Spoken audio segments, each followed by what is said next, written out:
The true artists are, in my opinion, the ones who go to bed and can't think of anything else, or wake up and can't think of anything else.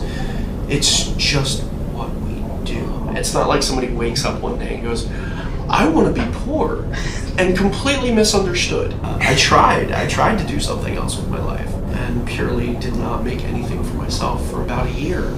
And it was the lowest point of my life. I hated getting up and going to work. I loathed it.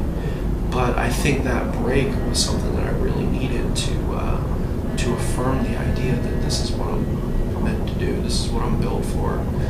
I don't get anything from, sort of these fashionista photographers who, use extremely even light, where there's no shadows, there's no feel.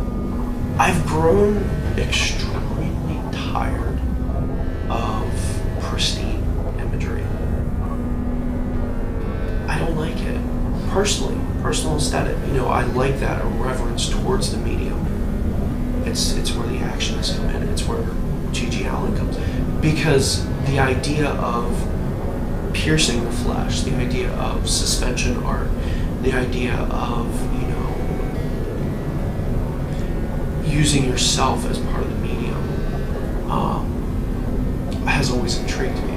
Where is that line between what's proper and what's too much? It's always an interesting line for me, is where does, psychological harm start to enter in? The image itself has to match what I'm going through at the time. So I quite literally will beat the crap out of my negatives, like burn them, scrape them, take sandpaper to them, I personally prefer doing it that way and then scanning it because it's real.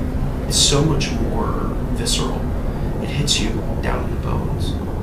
It's very much about the self. It's very much about catharsis and the idea of getting out what's inside of you.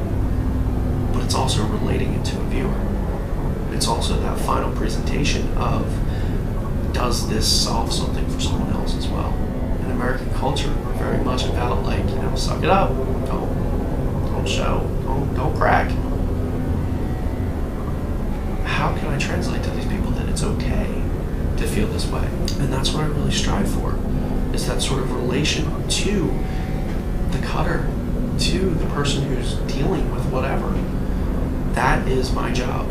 If I can reach out to one of those people and say, look, it's okay, you're not alone, then I've done what I've come to do.